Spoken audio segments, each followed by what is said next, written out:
Hi, my name is Janet Fleck Griffith, and I'm an attorney in the education practice at Hickman and Louder. My legal practice is focused on helping families that have children in the education setting that need additional supports, services, things like IEPs, 504 plans, help with behavior and discipline issues. We very much appreciate you joining us for this webinar focused on autism. And we hope that you find this very helpful and informative. We understand that the process of getting education supports is a process that most families are not familiar with. So we really enjoy providing these free webinars just to help get information out to families and help them empower themselves to advocate for their kiddos. So today's presentation, we will be joined by Taylor Boggs from Galvin Therapy, and she will help sort of unpack autism from a more medical perspective, and then we'll dive in and talk about school supports and how to obtain them. So I must begin by saying that we had a little bit of a technical glitch and didn't get the first few minutes of our meeting on our recording. So I will start the presentation and cover a couple of Taylor's slides that we didn't get recorded, and then Taylor will be tied in. So without further ado, let me pull up our presentation. I will share my screen. Just bear with me for a moment.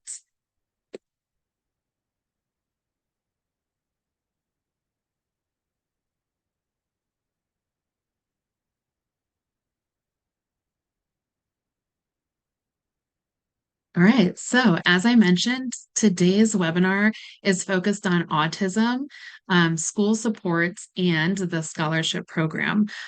Recently, Ohio made some changes to the scholarship program, which is one of the reasons why we targeted this as our first webinar. There are several more webinars throughout the school year, so please check them out. I think we're going to have some really great topics. So my name is Janet Fleck Griffith. I'm an attorney with Hickman and Louder. I work very closely with Mary Jo O'Neill, our education advocate. And Taylor Boggs will be presenting today. She's an occupational therapist with Galvin Therapy. All right, so this is the beginning of Taylor's slides, and I'm just going to cover a couple of slides that didn't get captured in our initial recording. So autism, what is it? Autism is a condition related to brain development that impacts how a person perceives and socializes with others, causing difficulties in social interactions and communication. The disorder includes limited and repetitive patterns of behavior. And you'll see from the various circles around the perimeter here that autism can impact impact people in a lot of different ways. It truly is a spectrum. So autism often can present itself with a sensory system within the sensory systems with either sensory sensitivity or sensory seeking behaviors. Autism can be present in the way that kids engage in play, their executive functioning skills, their cognitive development. Communication is something that kiddos with autism often struggle with. Communication can be a little tricky too, because sometimes our autistic kids are nonverbal, in which case I feel like it's easy to identify the need for speech and language services and get tied into that. Other times we have verbal kiddos that may appear like they have, intact communication skills, but truly they're struggling in more of a social pragmatics way. And so having a really good speech and language assessment can help identify those needs. There can also be impacts to motor skills and then ADL activities. So ADL activities are activities of daily living. So these are things like bathing, showering, toileting, dressing, eating, feeding, etc. And again, this is a spectrum. So depending on a student's specific autistic needs, they can have more or less difficulties with the things we've listed here. So this slide just covers a little bit about the prevalence of autism, and that the amount of people identified with autism is on an upward trend. There's a lot of discussion about why that's happening.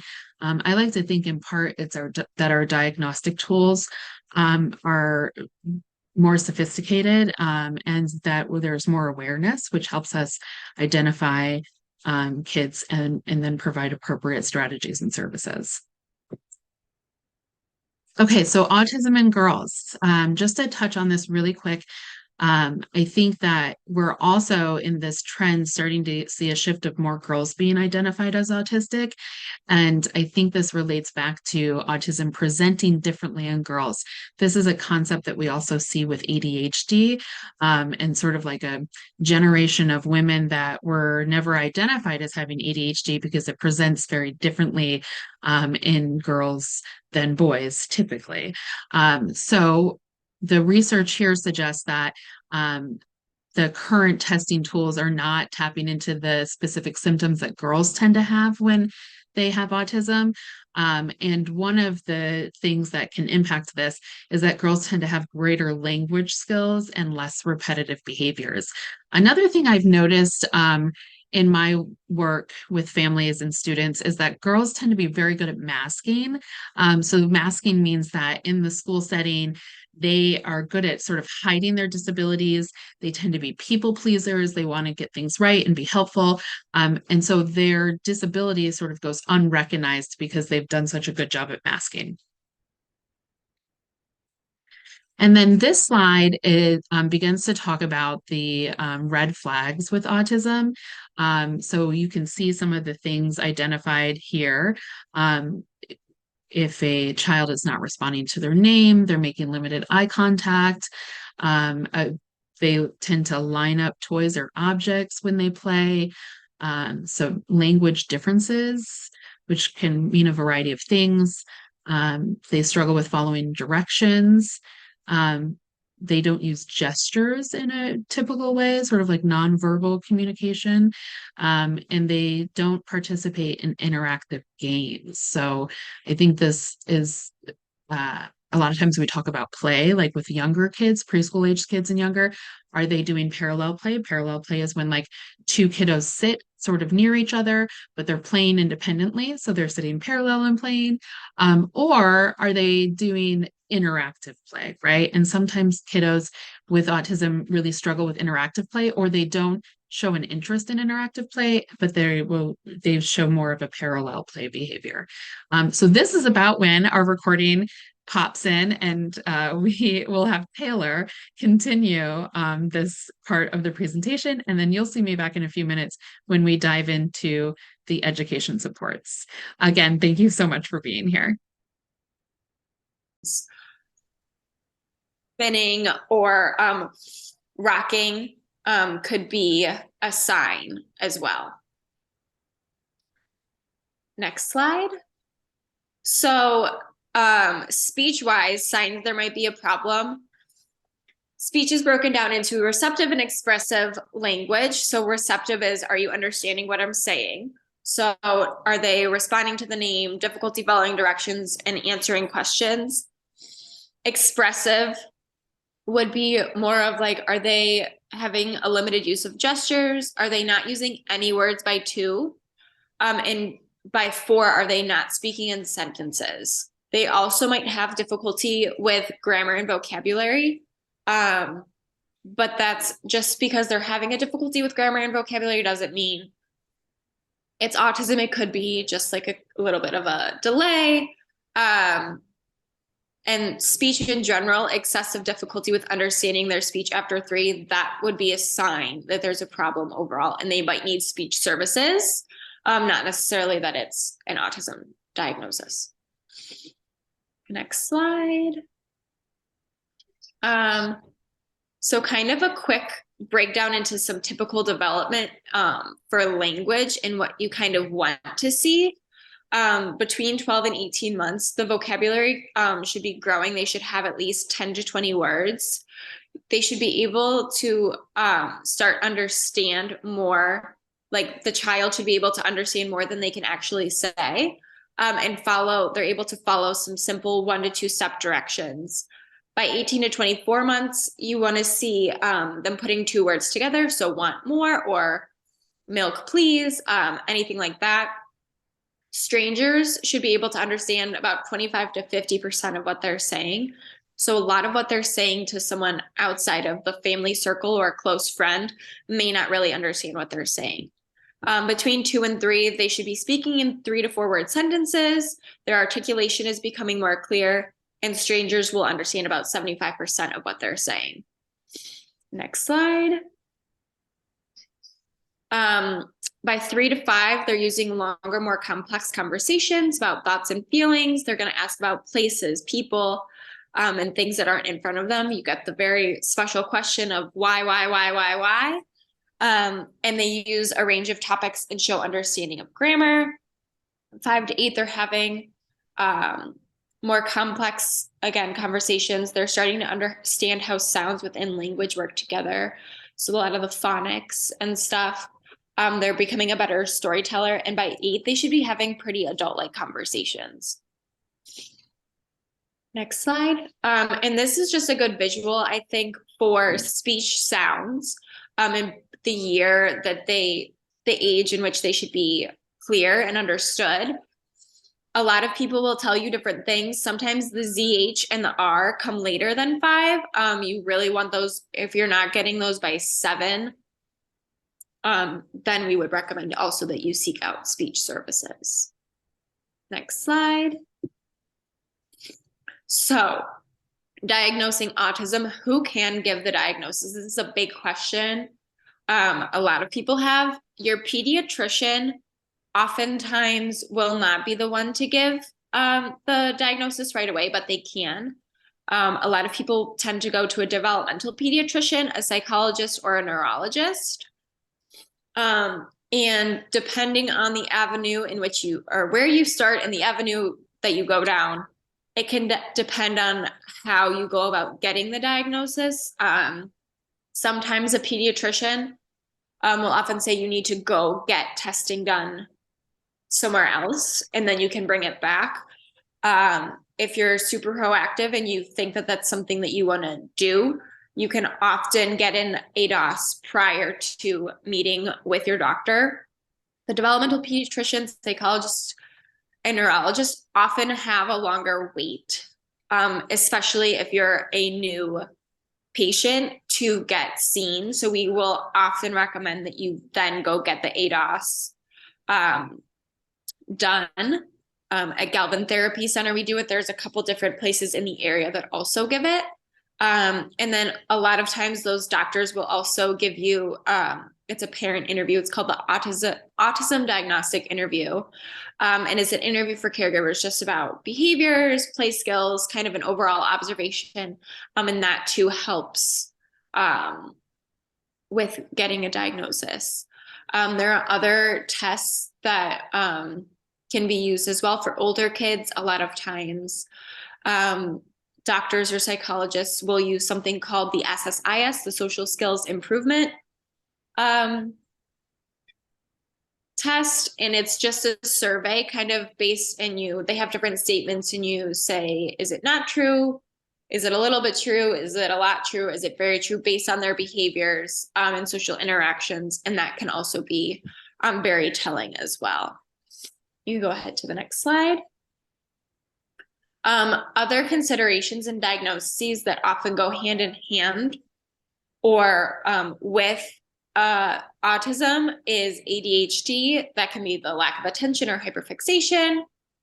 Apraxia, it's a motor delay or motor disturbance. So your mouth works correctly, but it has inconsistent errors in speech, causing disruptions. So you may not be able to make a certain sound, or when you say something, like they could say something and it come out differently every time. The connection of brain to mouth, that motor planning just isn't working. And then sensory processing disorder is actually no longer considered a diagnosis by the DSM. but it can affect any of the sensory systems. And a lot of times, autistic children have some kind of sensory sensitivity or aversion. So that happens a lot as well. Next slide. Okay, so we know there are 5 senses: touch, smell, taste, vision, and hearing. But there's also 3 more senses, so you can skip to the next slide.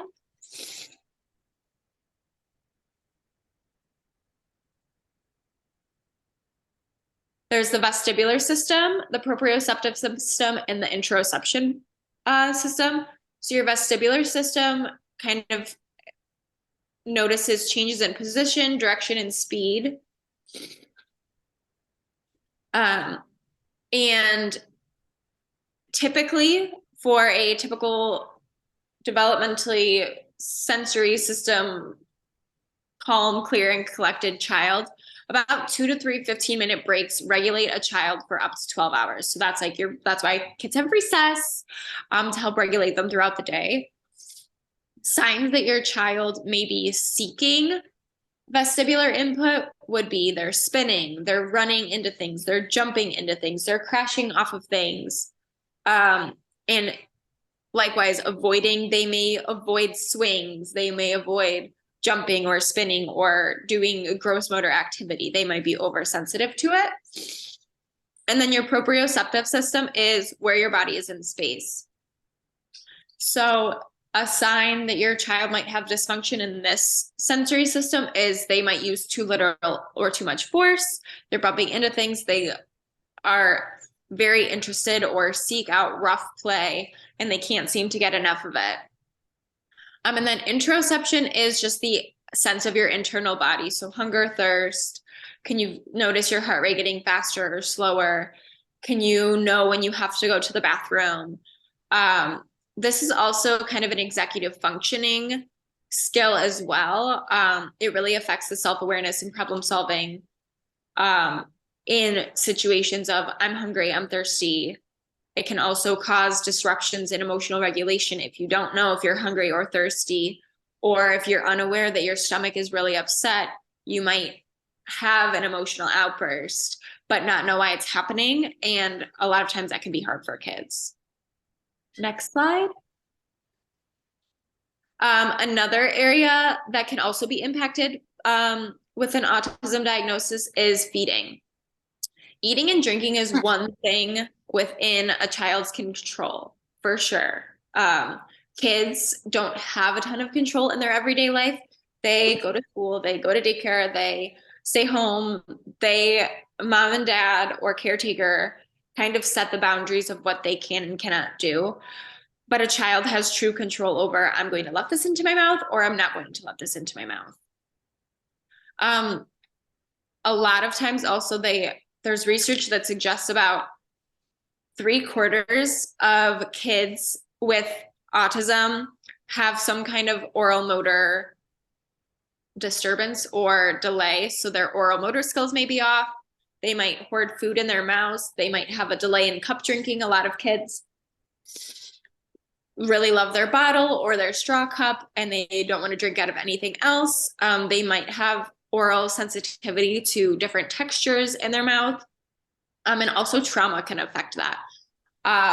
It can be trauma from choking or gagging as a baby. It can be trauma from eating a food and having an allergy or it causing their stomach to be upset and not wanting to do it. Or it can be a greater trauma from life in general. And that can also impact their willingness and readiness to eat foods or a variety of foods. Next slide. And then, so what supports and services are available? That's kind of what we're here to talk about. Occupational therapy can work on the sensory processing side of things, the working on the integration and desensitization of different stimuli. We can also work on emotional regulation, working on identifying and understanding those emotions, and then how do we cope and what are some, effective ways that we can cope. Fine motor skills, so hand skills, handwriting. You can also work on social skills, taking turns, making appropriate choices. Another big one is ADLs, getting dressed? Are we, you know, can we sequence those steps to get ourselves dressed? Can we sequence the steps to get our shoes tied? Can we tolerate taking a bath? Can we brush our hair? Can we brush our teeth? Things like that. The next slide. Then speech therapy. So speech can work on the articulation and phonological production of language.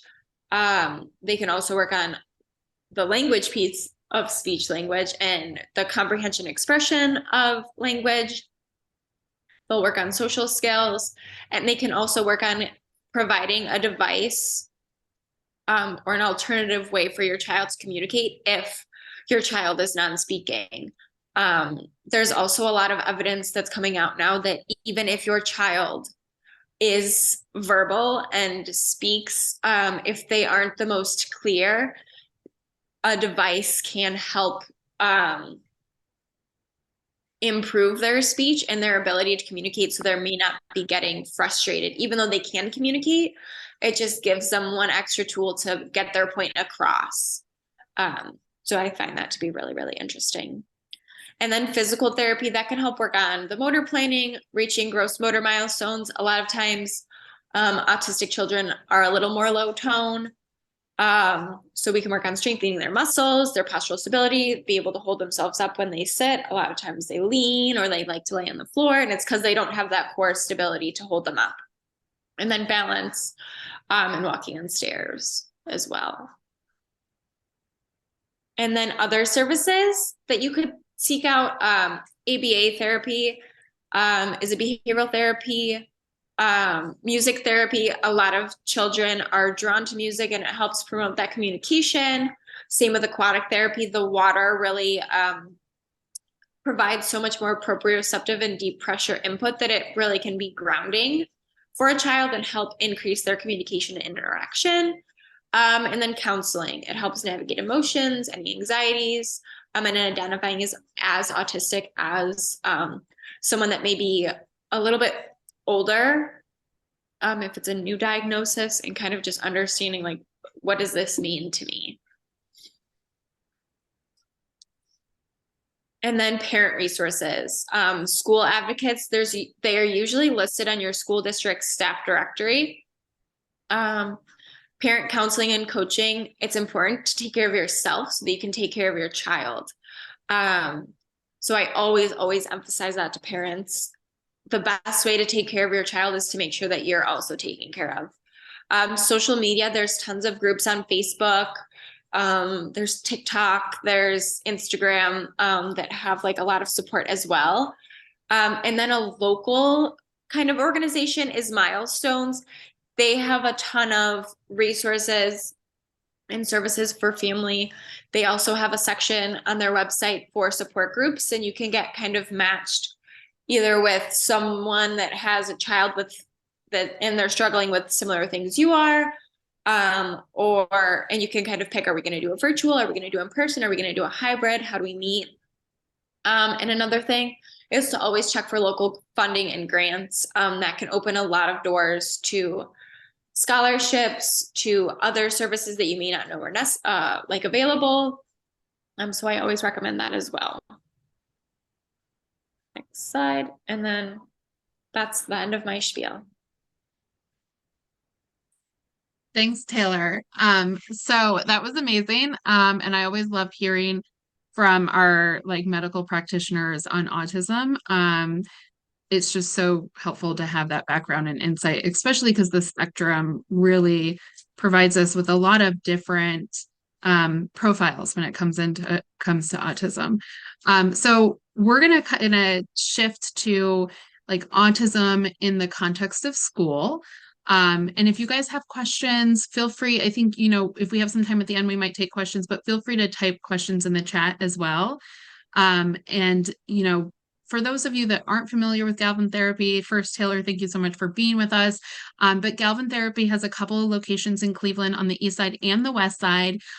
We often, when clients come to us, will ask us about, different resources throughout the community. Galvin is one that always comes up when a family is looking for occupational therapy, speech and language therapy, PT. They also have ABA associated with Galvin. So just for your information, if you guys aren't familiar with Galvin therapy. Okay, so we're going to dive into school supports. And there are varying levels of school supports depending on a student's needs. I just like to start at the beginning that the first level of student support would be differentiation in the classroom. So this might be for students where they're, we're not really talking about the landscape of disability here. We're just talking about students that have varying levels of sort of academic skills, and the teacher within the classroom will differentiate. No sort of special plan or program is necessary for classroom differentiation.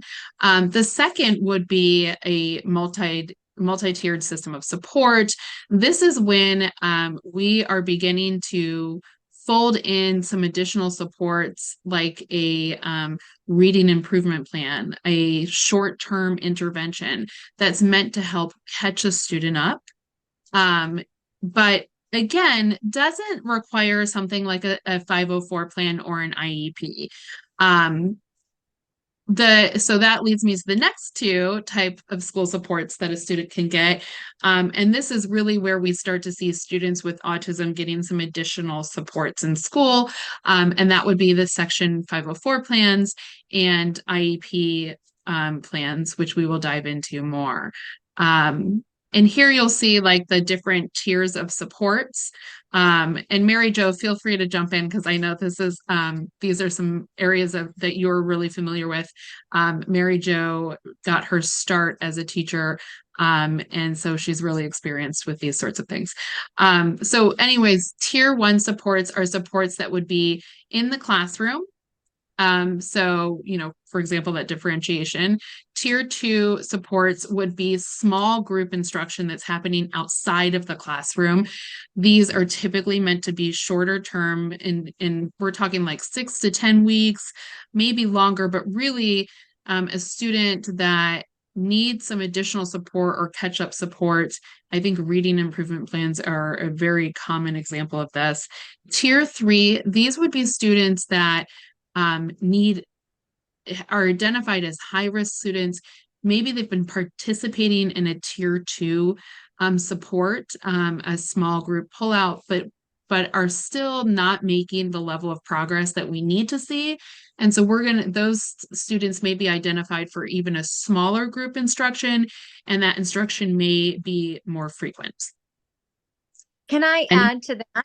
Of course you can. So I want families to understand that just because you're at the tippy top of the triangle doesn't mean you have to stay there for all your classes. It's fluent. So I'm just going to say sensory.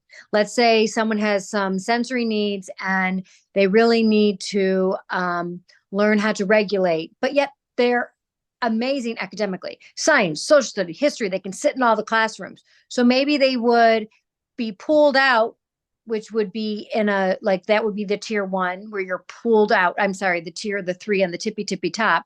That would be pulled out and giving that instruction. And that general ed, I like to look at the bottom part where there's the majority of the students. That's like the carpet of the classroom. That's where the majority of the students are. And then as you go up in the triangle, it becomes smaller and smaller. Mm-hmm. And tier 3 is where we would likely start. Like if the student's sitting in tier 3, we would start talking about, okay, do we need more formalized supports? Let's look at IEP territory, right? Okay, so just a quick overview of the difference between IEPs and 504s. Sort of the legal part of it that I won't bore you with, but I'll give you the high level, is that IEPs are derived from the Individuals with Disabilities Act. 504 plans are derived from the Rehabilitation Act.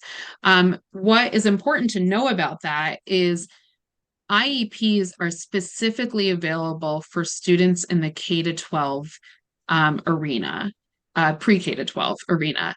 Once you graduate from high school and you move on to college and workforce, IEP type supports you're no longer eligible for them. You're only eligible for them up to age 22. Any supports you need in college or in the workplace are going to be derived from the Rehabilitation Act, which is also where those 504 supports come from. The eligibility criteria for IEPs and 504s are different, and we'll dive into that a little bit more. But briefly, it's for IEPs is that you have to have be identified as having one of 13 disabilities. That disability needs to significantly impact the student in the educational environment and require specialized instruction. For Section 504 plan, the eligibility criteria is not as stringent.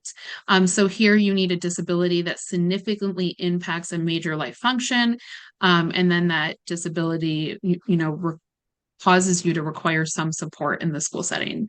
Now, from a support perspective, IEPs and 504s can look very similar in some ways. You can have accommodations in either a 504 or an IEP. You can have related services in either of the two plans. You can have modifications. However, when you start to get into specialized instruction, that is when you're in IEP territory. And then for when you're on an IEP, you're going to see some additional supports in terms of behavior and discipline scenarios. So just to quickly touch on that, a student on an IEP cannot be suspended for more than 10 days, for 10 or more days, without having something called a manifestation determination review, which is a meeting to determine whether the incident is related to that student's disability. If the incident is related to their disability, there are additional protections. They cannot be removed from school for more than 10 days. So what's really important to know about that is sometimes our kiddos with disabilities can have behaviors that lean into discipline, right? Depending on how the school team and the district handle behaviors and the level and severity of behaviors. And so if that's happening and discipline is on the radar, you need to sort of take a minute and make sure you understand the landscape and the protections available to students on IEPs. Okay. So Section 504. I just touched on the eligibility for Section 504. I'll touch on it again. So this is a physical or mental impairment that substantially limits one major life activity. So that's pretty broad, but it's pretty that can be a lot of things. So you'll see some examples there: caring for yourself, performing manual tasks, walking, seeing, hearing, speaking, breathing, learning, and working. So lots of things can fall under the Section 504. The second part is that it's determined that there is a need in the education setting, that impairment's impacting the student at school. So for a Section 504 plan, it's really about leveling the playing field. And Mary Jo, I know I always steal your image for this slide. Do you have anything to add here? No, I think you've said it awesome. I just think families need to understand that a 504 plan is sometimes the best match for the child. So I think sometimes families come to our office and they say, I want an IEP. And as we actively listen, we're like, you know what? We're just leveling the playing field. Your child doesn't need an IEP. You don't want specially designed instruction, if it's not necessary for them to achieve their academic goals. So I just want you to be mindful of, yes, there's an IEP. Yes, there's a 504. Janet explained it very fluently, but what your child earns or receives in a classroom setting, it really depends on their needs. And this is where sometimes I tell families often, I think it's important to reach out to your family and friends. I think it's important to navigate and collaborate with family and friend members, but also remember it's your child we're talking about and your child's needs. And whether they deserve or should earn a 504 or an IEP really depends on what's happening in the classroom. Yeah, I think that's a great point, Mary Jo. Thank you for saying that. So I think oftentimes the perception is like IEP is better than 504. Really, this is about matching the child's needs. And if the child doesn't need an IEP, an IEP is not better, right? It's truly like what that specific student needs related to their specific disability. A great example of this is because an IEP is for a student that requires specially designed instruction, that often means that they're going to be they may be pulled out of the classroom, not always, or they may be getting additional services sort of pushed into the classroom. There's going to be some time spent with additional instruction in some way, shape, or form, either academic or social emotional. And what you don't want to do for a student that doesn't need an IEP is be pulling them out of the classroom where they're missing that general instruction, because that is the goal of being at school, is to be exposed to the general instruction and just like all the other students and be learning, right? So we don't want to be escalating a student that doesn't need an IEP to an IEP. Okay, so that brings us to the IEP process. Should you find yourself in a situation where you think your child needs an IEP, this is a great snapshot of the process itself.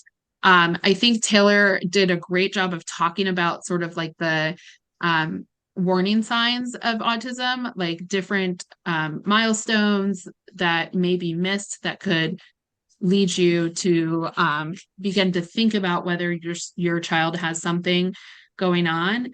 I feel like we talk about similar things in the context of IEPs and 504s. How do I know when to reach out for help? When you have a student with a disability like that's already diagnosed, that can be an indication of reaching out for help.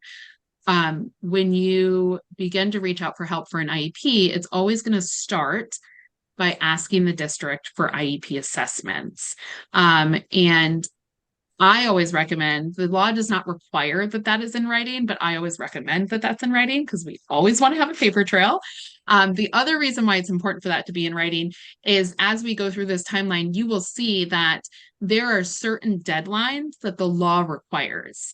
The law requires the school district to respond to certain requests by a specific number of days. And so if we have that request in writing, it's very easy for us to track when the response needs to be received back from the district. Mary Jo, this is another image that you created and love. I don't want to steal your thunder here. Would you like to touch on this, or you want me to just keep on going? I guess the only thing I want to add is promise me, everyone on this call, if you have an idea, if you have a feeling that your little one isn't doing well and needs support, don't ask the teachers the questions in the hallway or at drop off or at that non-structured time. I want you to be mindful of using your email and emailing them so you have that paper trail with Janet's saying. Very often families will come to us and say, I kept saying, at drop off, how are things going? How are things going? And the teacher will say, oh, everything's great. Everything's great. That's not the time to get meaningful information. So promise me, everyone on this call will get a journal out and start journaling what the day looks like when your little one comes home. So now you have your own home data to bring back to the district and use that email as your paper trail. Mm-hmm. That's great. I love that advice. So I'm just going to take you through this timeline. So the first step in seeking an IEP is to request an IEP evaluation.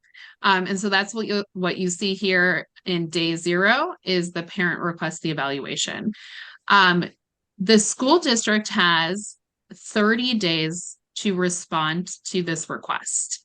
And the district must either determine that they will evaluate or refuse to evaluate.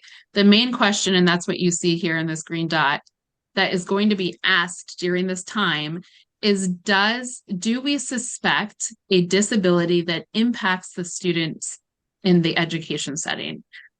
So after the parent requests evaluations, the district should have what's often called a suspicion meeting. I sometimes don't love that term because it doesn't sound great. And so sometimes parents can immediately get like a little bit anxious when they hear that they're going to a suspicion meeting. What this means is that the district is having a meeting to determine whether or not they suspect a disability. So I think an important thing to know about this stage of the process is that the question is whether we suspect a disability, not whether we know there is a disability that impacts the student in the school setting. So we shouldn't be, I feel like we a lot of times have clients that come to us and they're stalled at this stage. The district is not agreeing with them that there is a suspicion of a disability that impacts them at school. And when we go into those meetings, the conversation sounds like whether they know there's a disability.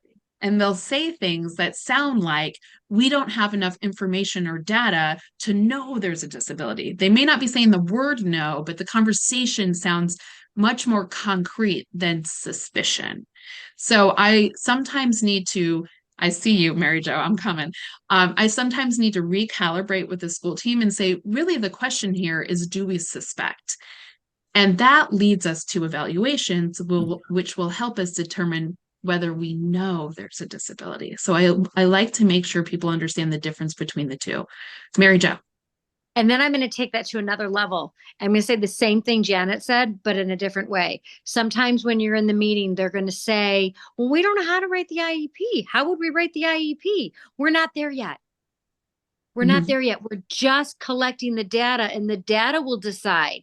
The testing will decide. Those numbers will decide how we're going to write the IEP. So if anyone on this little call ever hears something like, well, we don't know how to write the IEP, and you're at that suspecting, you're at that planning meeting, but they haven't decided to go through the process. You're having that conversation. Pause and say, but that's not the goal right here.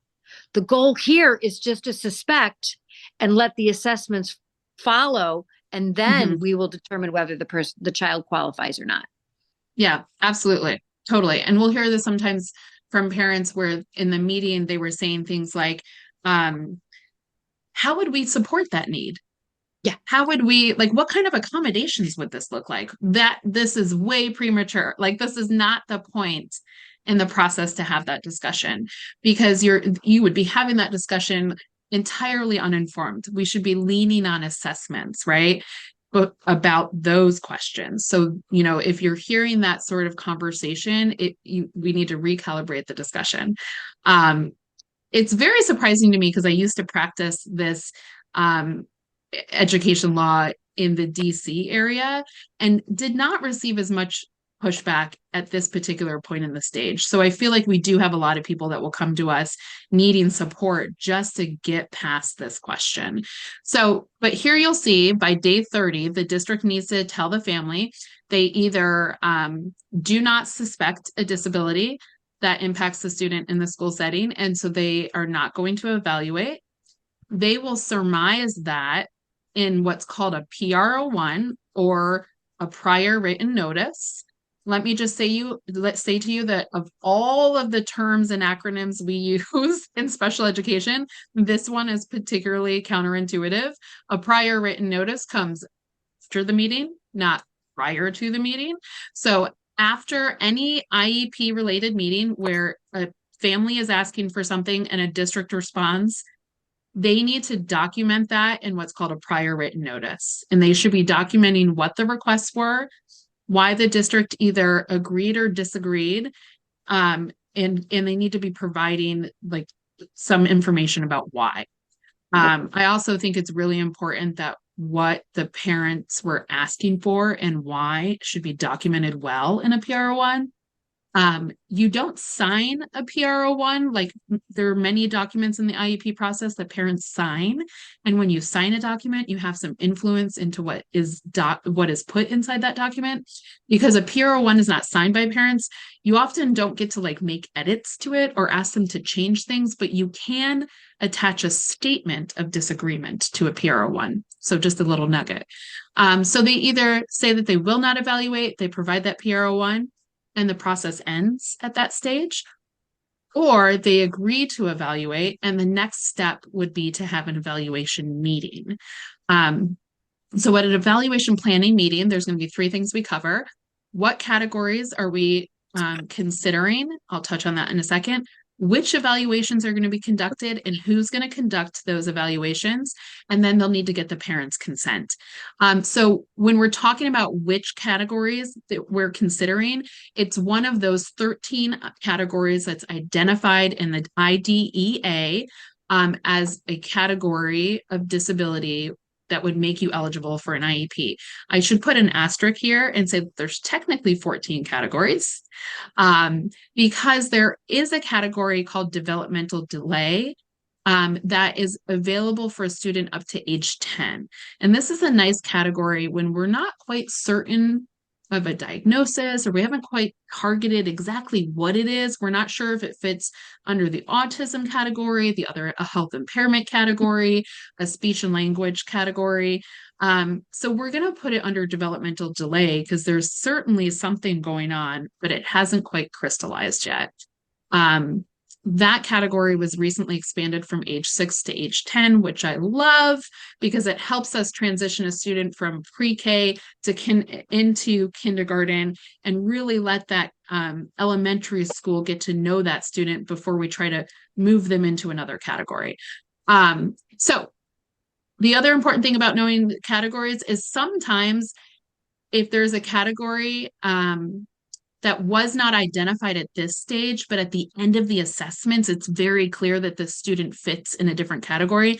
The team may say, oh, we can't suspect that because we didn't identify it on the planning form. I don't love that answer. I always push back on that answer, but a good way to get in front of that is to make sure we identify multiple categories at the planning meeting. So for example, if your student has autism, we're certainly going to identify autism, but we're definitely going to want to include other categories.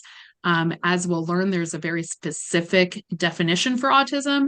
And so should your student not meet that definition, we want to have another category on the table, like other health impairments, as our fallback plan. Okay, so we have our evaluation planning meeting. Then the district has 60 days. The law is very specific about the deadlines. 30 days to get to this stage, and then 60 days to conduct their assessments. And once they're done conducting their assessments, and that will be like several things, a psychoeducational, or sometimes there's one psychological and an educational assessment. There may be occupational therapy assessments, physical therapy assessments, speech and language therapy assessments, but typically always a psychoeducational, and then other assessments depending on the student's needs. After the 60-day mark, sometimes before, you will have what's called an evaluation team report, and then you'll have another meeting to go over this report. You will expect that that meeting will be about 2 hours. There's a lot of information that gets unpacked, and this all culminates at the end of the meeting. We determine whether or not that student is eligible for an IEP. So does that student have a disability that fits in one of the 13 categories that impacts them in the school setting and requires specially designed instruction? If the student is found eligible, you will move on to the IEP stage. They have 30 days to draft an IEP and hold a meeting to review that draft. If they are not found eligible, the school team may suggest a 504 plan, or they may not. The parents have a choice here, right? They can take that 504 plan and begin working with their student on that 504 plan. If the family still strongly believes that their student needs an IEP, they can pursue something called an independent educational evaluation, which I won't dive into here, but just know that it exists. It's a mechanism for getting an evaluation done by a third party. That's why it's called an independent educational evaluation. And a third party will come in, review the assessments that have already been done, maybe do some additional assessments, and then we'll all come back to the table, review the IEE, and potentially reconsider whether that student's eligible. So We move from the evaluation team report. If we're eligible, we get our IEP within 30 days. And then after that, you need to review that IEP once a year. And then every 3 years, revisit assessments and determine whether you need to do re-evaluations. So Can I that add? is absolutely. So Janet was talking about, let's say your little one doesn't qualify, right? So you go through this whole process and they say no at the end and there's no IEP. It's incredibly emotional. Everybody is really upset at this time. And you do have every right to now maybe discuss a 504. I want you to know that they're not going to do that automatically, where you have to stop this IEP process, right? You're stopping it. And they might say to you something like, well, we have to do additional assessments. It's not like they're going to do a whole battery of assessments. It's just another document, and they have to crystallize that and bring it over to that 504 document. So I don't want you to get frustrated and think, oh, they're lying to me, or, oh, they're being misleading. They're not. They have to stop and then go to another one. Very rarely, I don't know, and Janet, maybe you have, I'd love to hear. I haven't seen the transition. It usually takes another meeting, right? And then that's when my families are so nervous, and they're like, well, if they didn't do the IEP, what they're not going to do the IE 504. You know what? They wouldn't have said it at the meeting if they recognize that your son or your daughter needs support and what that looks like. Now, let's say you are on that 504, okay? And you're on that 504, you have every right to come back to the table. It's not over, but you have to come back with data. You have to come back with supports that shows that your son or daughter needs this IEP, this specially designed instruction. It's a process. It's incredibly emotional. It's draining. Yeah. And as you can see, the process takes time too. And I think that it can be difficult and frustrating, which we completely empathize with, but we also sort of have to work within the process that exists. I think that's a great point about the 504s. The other thing I want to encourage you is, if you get through an evaluation team report meeting and the team determines that they're not eligible for an IEP, please know that meeting is going to be draining. It's going to be exhausting. Bring a friend, anybody, a warm body to sit next to you.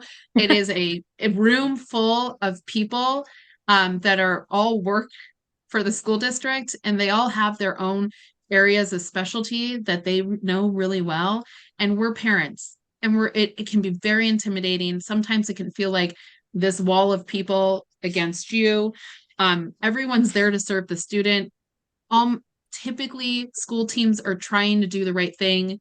Oftentimes when clients come to us, I think it's from a misunderstanding of the process, or a school team that's just been doing this so much that maybe they're not explaining things well. I don't want to beat up school teams here. But bring a friend to that meeting. And then at the end of the meeting, if it's found that your student's not eligible, don't be afraid to ask about 504s. Write it down at the bottom of your page, right? Don't forget about it. It's emotional. You're drained. You don't want to talk about anything anymore, but you've got everyone there. Say, hey, what do we think about a 504? Know that it will lead to a second meeting, because a properly convened IEP team is not the same thing as a 504 team. So they will likely tell you, we need to convene a 504 team and consider that request in a 504 meeting. That is very standard. Okay, this was a lot. Thank you for working through the slide with me, guys. Okay, so we kind of already touched on this. I just want to let you touch on it one more time. So this is your eligibility question, right? This is what it will look like. This little snippet right here is what it will look like on the form. These are the questions they're going to ask at the end of that evaluation team report meeting to determine whether or not that student is eligible for an IEP. So these are the 13 categories down here. Remember, I said there's technically 14. So here's your developmental delay at the very top of the list. That's available for ages 2 to 10. Some common categories that we're dealing in frequently: other health impairment. This is like a catch-all category. Oftentimes students with ADHD will fall under this category, and anxiety. A student with autism that does not meet the definition of autism would fall under this category. So we see a lot of OHI, we see a lot of specific learning disability, particularly related to reading and dyslexia or dyscalculia, specific learning disability related to math, autism spectrum disorder, some emotional disturbance, which is another category we see a lot of. But I would say those are sort of the main categories we deal in. An important thing to know about autism, and I really love to preview this for families because I think the definition of autism for the purposes of an IEP can be a really frustrating moment for families. Because the definition for the purposes of an IEP is not strictly aligned with how a child is diagnosed medically for autism. So an IEP, under an IEP, the law says that autism is a developmental disability that significantly impacts verbal and nonverbal communication and social interaction, that's generally evident before age 3 and adversely affects the child's education performance. So what's really important to know is that the definition requires, it says that it must significantly affect that student's verbal and nonverbal communication. So it's not verbal or nonverbal, it's verbal and nonverbal. And so this is where having good assessments is really important. And a speech and language pathologist that can really understand and unpack the student's communication abilities, because whether or not you qualify under the category of autism really hinges on the student's communication.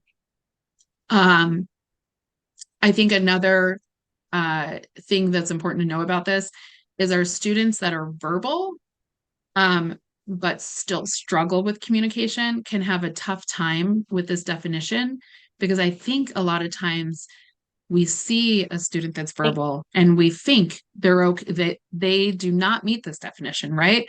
They're verbal, so their autism does not significantly affect their verbal and nonverbal communications. Well, I think Taylor and many people at Galvin Therapy would agree that that's not always true. You can be verbal and still very much have difficulties with communication, particularly because of the way that autism impacts a student's ability to read social situations and participate in social interactions. So it's really important to not only understand sort of the mechanics of a student's speech, their articulation, whether they may have a lisp or stutter or things like that, but also the social pragmatics. How do they read nonverbals? How do they communicate verbally and nonverbally? How do they participate in communication? And oftentimes that's a good moment to ask for an independent educational evaluation when you feel like the school team's really not understanding your autistic kids' communication abilities. The good thing to know is whether or not they qualify under the category of autism, they very likely may qualify under another category like other health impairments. I think the other thing to know about these disability categories is, as many of you may know, the autism often co-presents with other conditions like ADHD, anxiety, the sensory processing disorder. So those things also would be discussed and part of the assessment, right? Like you're going to talk about the autism qualities. You're also going to talk about the ADHD qualities when you're considering whether a student is eligible for an IEP. Okay, so really quick, if you make it to the stage of getting an IEP, you've made it past the hard part, that evaluation team report meeting. Now we're ready to structure an IEP. The school team's going to provide you with a draft. That's their job. They are the educators. It's their job to draft it. Sometimes I go into a meeting and they'll say, what do you think that goal should say? And I say, I'm the attorney. You're the educator. You have to draft it. But you get to have input. Families, parents are part of the IEP team. So the IEP will start with a profile that describes your student. What are they good at? What do they struggle with? What are their areas of need? Then it'll move into goals. And this is the various things that your student needs to work on and how they're going to work on them. Each goal will identify their present level of performance. This is really important. What is their current ability? And I like it to be as specific as we can be reasonably with the time and space we have on this form. So, for example, if a student is struggling with reading, what is their current reading level, right? Like, how is that reading level compared to their peers? Where should they be for their age and their grade? If it's a social emotional, I want to make sure I always know what is appropriate for their age and their grade, right? The goal should be measurable. So that makes it possible to track that goal. They should be identifying a method for measuring progress, and measurable objectives. So typically you will have like a goal that's a little bit broader in nature. And then within that goal, there are like several objectives, maybe 2, 3, 4 objectives. And those objectives are basically establishing like a progression through that goal. They're essentially chunking out that goal. So after the goals are identified, you'll have that specially designed instruction. This is the instruction that's going to be provided that helps them reach these goals. Related services. So this is where we begin to fold in an occupational therapist or a physical therapist, a speech and language pathologist, whatever that specific student needs. We can do that directly. So a direct service would be them being pulled out of the classroom to work with an occupational therapist. Maybe the occupational therapist is pushing into the classroom to work with them. So that's a direct related service. Sometimes it's consultative. So that might be like the OT is going to be working with the teacher to give them tips and tricks of helping that student with their disability when they're in the classroom. So we talked about services, accommodations. So these are going to be the various things that the school team can do to help support that student in the classroom. So accommodations are things like preferential seating. Like maybe a student with ADHD would need to sit close to the classroom. Access to fidgets or access to headphones for a student that is really sensory sensitive to loud noises. Breaks is an accommodation. Some of our students need movement breaks, right? We talk a lot about calming strategies, and a lot of times calming strategies look really like still and quiet. But I know a lot of kids that struggle with being still and quiet. I also know a lot of adults that struggle with that. So sometimes students need a movement break, right? And I love to, when it works for a student, end a movement break with a calming strategy, right? Let them get that energy out, then give them a little bit of calming time. So movement breaks, sensory breaks, all of those things are accommodations. And then modifications would be like modifications to the curriculum. Placement, number 7, this is where the student is going to be receiving their education in these services. And so this is where we get the concept of least restrictive environment. The law requires that we are educating the student in the least restrictive environment. So that is a continuum, and it starts with the general ed classroom. This is your typical classroom, and it progresses. Some students get all of their needs met in a general education classroom. Other students will have a mixture of general education and smaller group settings. Some students are in completely self-contained small group all day, or they'll be in self-contained small group most of the day, and then go to things like specials with the general ed students so they can have that time with the larger general ed population. And then as you move through that continuum, you have some students, it's not common, that will actually need to go to like an outside placement through their IEP, because really the district doesn't have the ability to meet that particular student's needs. Oh, and the last thing I skipped there was extended school year, which is when a student qualifies for services over the summer. This slide is just going to touch on some example accommodations. I talked about a few. So, some students need pre-teaching or shortened assignments. I'm thinking about my students with like anxiety or ADHD, cues and prompts, chunking assignments. I think breaks is something that a lot of students can need. So that's what accommodations look like. We talked about the various related services and modifications. Okay. So this brings me to the Autism Scholarship Program. So in Ohio, another unique thing that I've learned since moving from the DC area to here is that we have these various scholarships available to families. One of them is called the John Peterson Scholarship. So you qualify for the John Peterson Scholarship if you have an IEP. The other scholarship is the Autism Scholarship Program. So probably the most significant difference between the two is the monetary value available to families. So for the John Peterson Scholarship, you're going to be more in the $10,000 range. And for the Autism Scholarship, it goes up to, I think, about 36,000 right now. So that's a significant difference. I think that's the state legislator acknowledging that for students with autism, they can have pretty significant needs compared to other students that have IEPs. And the schools that are helping meet that student's needs really need more resources. And that's sort of helps explain the difference in the monetary values of these scholarships. It used to be that in order to be eligible for the autism scholarship, you needed to have an IEP where the student was found eligible under that category of autism that we talked about earlier. Very recently, the state legislator changed the eligibility criteria for the autism scholarship, and this change became effective in October. So it's brand new. I think all of us that work in the field are still sort of figuring out the nuances of navigating these requirements, but generally speaking, it's really good news for families.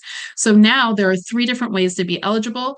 Your student can meet that criteria that we've always been working with. They have an IEP that identifies them eligible under autism.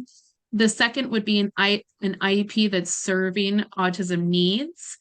So this is an IEP that's including services related to autism. The third would be if the student is diagnosed with autism by a physician or a psychologist. So this is kind of huge, guys. And when this first came out, like Mary Jo and I read it over like 3 or 4 times. We were like, what does that say? Does that say what we think it says? Because for so long, you've had to have an IEP with autism. So you could have a student with autism and ADHD, but that ADHD is more prevalent. So they were found eligible under the disability category of other health impairment, and so they couldn't use the scholarship. And it was creating all these stalemates over which category the student was eligible for IEP services. Now we've really broadened the eligibility requirements. Not only does it not need to be an IEP with autism, it could simply be that you have a diagnosis of autism, meaning you don't even have an IEP, but your student has a credible diagnosis through a physician or a psychologist. So I think this is really great news for families that have students with autism because it really helps provide more options for that family. Okay, so that brings us to the end of our presentation. And first, I want to thank everybody because that was a lot of information and a lot of people talking at you for a long period of time. I hope that information was really helpful. And if we have a couple of minutes left, we're scheduled till 8. So if there are any questions, I'm happy to help field some questions. There's one thing that just popped into my head that I want to make sure you guys are aware of. We've talked about a lot of things here. Another really great resource for families is the County Board of Developmental Disabilities. So that's a really great resource. So you can connect with depending on what county you're in, connect with them. There is an application process to determine whether you're eligible. But once you're found eligible, there's a lot of resources within that organization. Thank you, Jen. Yep. I think Kate I could see, Kate, you were asking some questions. Do you want to ask your question? I am over the moon truly, truly over the moon that the legislature decided to bring this back, because we had a kiddo who's now 20 who qualified for the autism scholarship underneath PDD NOS. And what it does is that it takes away the adversarialness between the parent and the stinking district. And Mhm. I can't tell you how many times I've heard, well, they might have autism, but, we're not sure. So we're not going to give them that label so they can't use the autism scholarship. I've heard it from numerous parents, and I'm just frustrated that it happened for so long. But I'm Well, you know super what? excited. You know what, Kate? Just celebrate it. Like yes, it took long, but we're the only state that has the John I Peterson. am so excited, Mary Jo. So excited. Like, could not be more excited about that piece. And super excited that, we can still write an educational plan based on autism, but doesn't have to, it takes away the power and the centralized power of making the decisions. And it puts it back where it belongs, which is really back on the parents. Kate, where do you live? Like, where are you a teacher, a parent? So I run the Autism Society of Northwest Ohio. Thank you for being here. Which is why I follow like as much as I can. I also have 2 kids on the spectrum. Okay. So have used both the autism scholarship. We were the very first family in the Toledo Diocese to push for the use of the autism scholarship. So have been on this advocacy role and trained for many, many moons. But I'm so excited that it's no longer just centralized power. Like I can't be more excited about this. And I think that there are some districts that are really trying and really doing a great job with our kids with autism. But regardless, sometimes it's not a great fit. Sometimes you need a smaller class. Sometimes you need better support. Sometimes you need ABA. Like, back to Taylor, you've met, and Stephen Shore's comment, you've met one kid with autism, you've met one kid with autism. So why are we trying to put all of our kids in this little box? I love it. So thank you for being here and Thanks for being sharing. here. I mean, I think you just articulated all the reasons why we breathed a sigh of relief when we saw this change come. And then we read it like 10 times to make sure we understood it, because it is such a power struggle. And we have had so many cases of families coming to us where they are exhausted and just cannot understand why their student with autism is not eligible for an IEP under the category of autism. It's so counterintuitive. It's such a point of frustration for families. And we were in so many cases where we were just locking horns with the district under this eligibility category, and questioning whether or not like sort of the scholarship landscape was playing a role and whether or not the district was finding them eligible under this category. Like all of these like sort of undertones to the conversation that weren't actually the point of the conversation, which is the child and their needs. So I love removing this sticking point that creates a lot of conflict, because there are so many ways that you can disagree with a school team in an IEP meeting. We don't need to introduce another one, and we don't need to introduce one with such high stakes.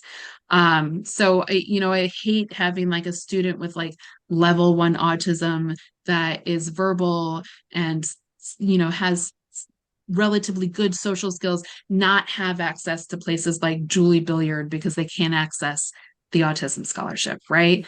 Like I love this change, and thank you for highlighting that for us. I have to say, Janet, like I was so excited to see your kiddo in the frame, because I was like, we are all human. And I literally was like, oh, like I felt like I was amongst like good company, because I felt like, at any given moment, my kid will barge in when I'm running a Zoom call. So really and truly, like I really felt like kind of like when you go to a friend's house and it's not like it's just clean enough, or there's dishes in the sink, or like you feel like you can put your feet up and have a cup of coffee. That's kind of what I felt like. So I wanted to say thanks. They might be having 2 cups. They might be having 2 bowls of ice cream right now, but we're not going to say anything. Nobody cares. Dad's in charge. Listen, thank you so much for saying that. Teddy Griffith has been popping into IEP meetings since the pandemic. So that's my ADHD ball of energy. And mostly I was panicked that he was going to start running circles in the room while I was trying to talk. So I really appreciate that. We are all human. And we, I think one of the things that makes Mary Jo and I really good at our jobs, we're moms. Like we just get it. We just get it. We get that you're exhausted. You're navigating like outside therapies and school and this and that. And like when families come to us, we're like, let us take some of that stress off of you. So the other thing you mentioned was diocese. And I think this is an area where we can do more to serve. Like, I feel like we have this information to impart on families that are sending their kids to a diocese schools, because you can still leverage these resources. Even if you're not at a school that takes the scholarship, you can leverage the scholarships to get other resources. So that's a good thing to sort of know, so that families can do the research to dive into that. So I think I have a couple of questions. Let me double check the chat, and then we can all move on with our evenings. So a couple of people asking, what are the services related to autism? And if anyone wants to chime in and just tell me like a little bit more about what that, like, are you specifically thinking about services under like in the school setting? If you guys want to just give me a little more context, or Mary Jo Taylor and I will do our best to tackle that question. So for me, I'm not sure about Wendy. Do they actually have to have a diagnosis of autism? So it sounds like maybe they don't anymore to get this scholarship. I guess that's my question. Like, what is that? Okay. Yeah. So let me talk about diagnosis for a second. So I guess technically speaking, you could say that they don't need a diagnosis. I would say probably most of the time they are. The reason why I would say they don't need a diagnosis is if they have an IEP where they're either eligible under the category of autism, or there are autism services. So they're essentially like the goals and services are targeting autism like needs, then they could be eligible for the scholarship. What that means in practice is still really unclear to us, because it's brand new. And sometimes the legislator makes decisions and then we spend like 2 years figuring out how that actually works. So, be patient with us and that we're still navigating this. But one of the things that's important to know about IEPs and eligibility is you don't actually need a medical diagnosis to ask for an IEP. You don't need a medical diagnosis to be found eligible for an IEP. What happens in the IEP process, which I could talk about this for days, you guys, so I feel like I'm always leaving a nugget of information out. But what happens in the IEP process is that you are doing these school-based assessments, and they're school-based, not medical. So they're looking at the student in the school environment and how they're presenting and what their needs or disability look like in the school setting. And you're using those assessments to determine whether they're eligible. There's no requirement of a medical diagnosis there. And you're going to come out of the assessment process with a wealth of information from various specialists in the school setting. So the school psychologist is going to have done a battery of assessments, the occupational therapist, the PT, if a PT was involved. So those assessments completed by the school determine eligibility. So technically speaking, you could have a student with autism that has not been diagnosed medically, but the assessments identify it, the school-based assessments. And we see this in some scenarios.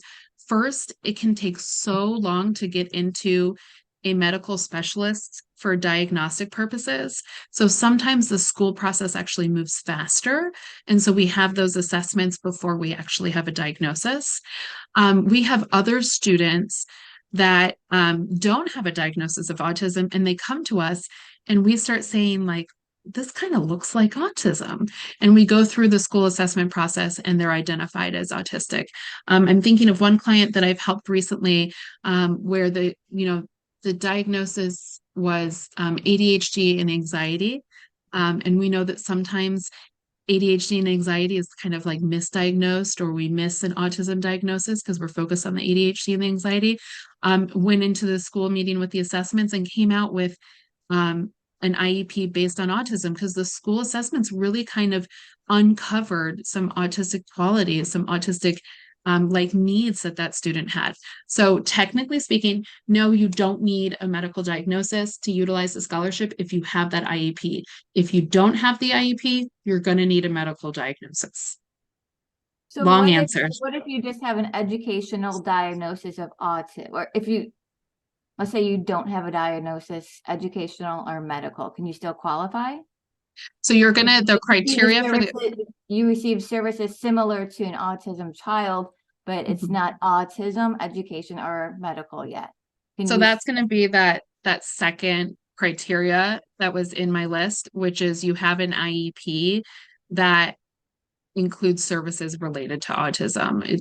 In some way, the IEP is supporting autistic-like needs. And that one, I feel like we're still sort of trying to understand how that works in practice. And let's dive in. I can't tell the name. Is it Shannon or Shana? Yeah, it's Shanna. Shanna, hi, Shanna. Shanna, I want to make sure, because I don't know if I heard it correctly. It sounds like, you might be getting services outside the school. That's not going to be part of the narrative of qualifying. This has to be in-school information. Like, do they have an IEP that the goals and the objectives represent the autistic need? That's what Janet's saying. But if you're doing outside speech or you're doing outside physical therapy, that's not going to be part of the narrative of qualifying. I don't, maybe I misheard you, but I wanted to make sure I clarified that. Okay, thanks. Do they outline like what those examples would be? No, of those types of services? Okay. No. That's the information we're still waiting for. So I often say that the legislator loves to come up with ideas and make the law, but there's always these gaps of information, and that gets worked out.